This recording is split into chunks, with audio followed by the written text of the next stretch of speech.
धन्यवाद। अगले वक्ता के रूप में मैं माननीय फूल सिंह बरैया जी को, विधायक भांडे, उनको इनवाइट करूँगा।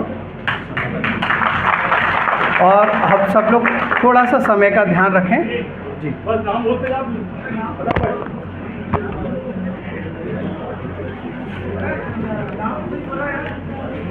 आज का जो सम्मेलन है, सबसे पहले मैं पूज्य बाबा साहेब अम्बेडकर को नमन करता हूं। और आज हमारे कार्यक्रम के मुख्य अतिथि आदरणीय दिग्विजय सिंह जी, हमारे दिल्ली से आए शेड्यूल कास्ट विभाग के ऑल इंडिया के अध्यक्ष आदरणीय राजेंद्र पाल गौतम जी, जो पूर्व मंत्री, हमारे बीच में सांसद जी हैं, विधायक जी हैं, अशोक सिंह जी सांसद हैं, प्रदीप बैरवार हैं जो प्रदेश अध्यक्ष हैं, और मैं ज़्यादा समय न लेकर के सभी को सम्मानित मंच, साथियों, ये स्टैचू का ये मामला है काफ़ी दूर तक फैल चुका है, राष्ट्रीय नहीं बल्कि अंतर्राष्ट्रीय विषय बनता जा रहा है। और ये अभी तक एक भ्रम था, वो भ्रम भी टूट गया है। एक बड़ा भ्रम था कि हाई कोर्ट के जो अधिवक्ता हैं ये बुद्धिजीवी होते हैं, ये भी एक भ्रम था, तो उन्होंने इस भ्रम को तोड़ दिया है।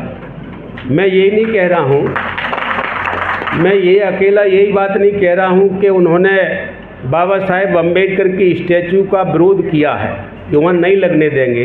ये संवैधानिक है, विरोध करना संवैधानिक है। कोई लोग बाबा साहब को मानते हैं, वो चाहते हैं वहीं लगे, जो नहीं मानते हैं वो विरोध करते हैं, तो ये संवैधानिक है। लेकिन इसमें हद तो तब हो गई जब बाबा साहेब अम्बेडकर को गालियाँ दी गई और व्हाट्सएप पर इस पर लिखा गया। एक महाशय तो अधिवक्ता हाई कोर्ट के क्या लिख रहे हैं बाबा साहेब अम्बेडकर को, उस गाली का नाम नहीं पढ़ूंगा। अगर जो लिखने वाले ने जो बाबा साहेब अम्बेडकर को इतनी भद्दी गाली दी है, ये गाली उसका भाई भी पढ़े तो वो भी गाली दे देगा अपने भाई को कि तुझे ऐसा विरोध नहीं करना चाहिए। इतना बुरी गाली दी है। मैं कहना चाहता हूं कि आरएसएस को शर्म आनी चाहिए कि विरोध करना है तो करिए, लेकिन बाबा साहेब अम्बेडकर को भद्दी भद्दी गालियाँ मत दीजिए।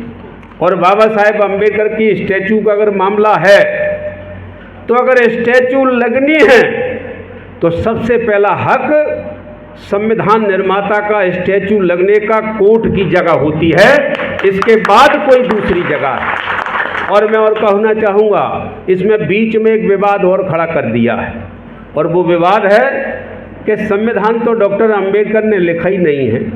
हालांकि ये बात अभी कहने योग्य नहीं है, लेकिन आगे आने वाले समय में दिल्ली में मैं कहना चाहता हूँ, चंद्रचूड़ जी की अध्यक्षता में ये मीटिंग हुई और उसमें ग्वालियर के जो कहने वाले अधिवक्ता गए और वहाँ पर ये फोटो बांटी गई कि भारत के तो संविधान निर्माता BN राव हैं।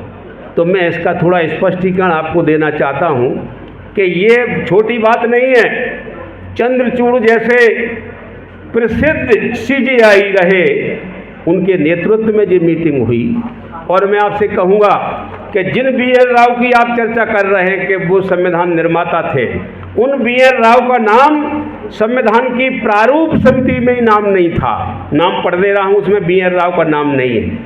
बाबा Saheb doctor Ambedkar chairman, number 2 Shri Alladi Krishna Swami Ayyar, number 3 Shri N Gopalachari Ayyangar, number 4 KM Munshi, number 5 Syed Mohammad Saadulla, number 6 sir BL Mitter, number 7 sir DP Khaitan. इसमें BN राव का नाम जिसको कह रहे हैं संविधान लिखा है, इस समिति में ही नाम नहीं है जिस आदमी का, उसका कह रहे हैं संविधान लिखा है। और मैं आपसे कहना चाहूँगा, यही नहीं है, बाबा साहेब अम्बेडकर ने जब संविधान लिखा था तब एक विश्व प्रसिद्ध एक संविधान विश्लेषक था, संविधान विश्लेषक था, उनका नाम बताना चाहता हूँ, प्रोफेसर MB पायली।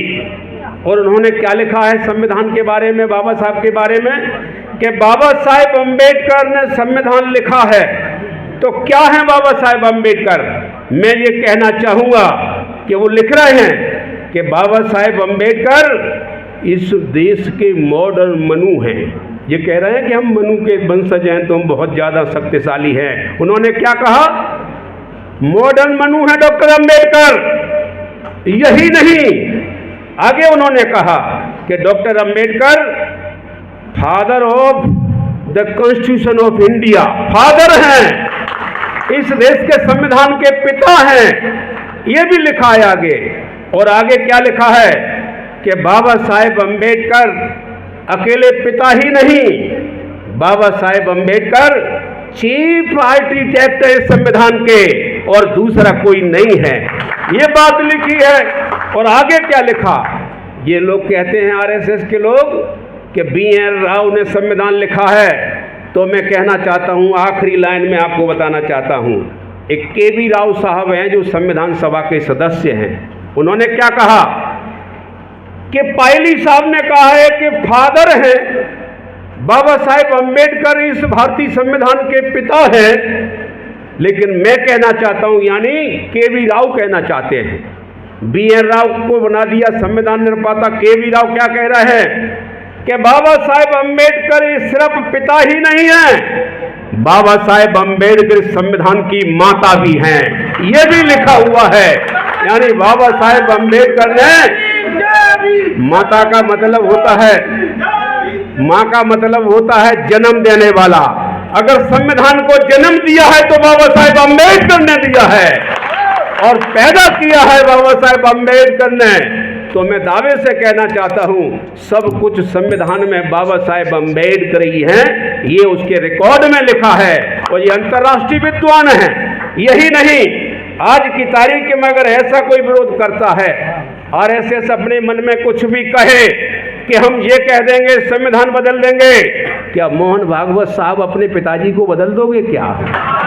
मैं ये कहना चाहता हूं, मैं कहूंगा हाँ, पिताजी को बदला जा सकता है मोहन भागवत जी के अनुसार, लेकिन माँ को बदल दोगे क्या?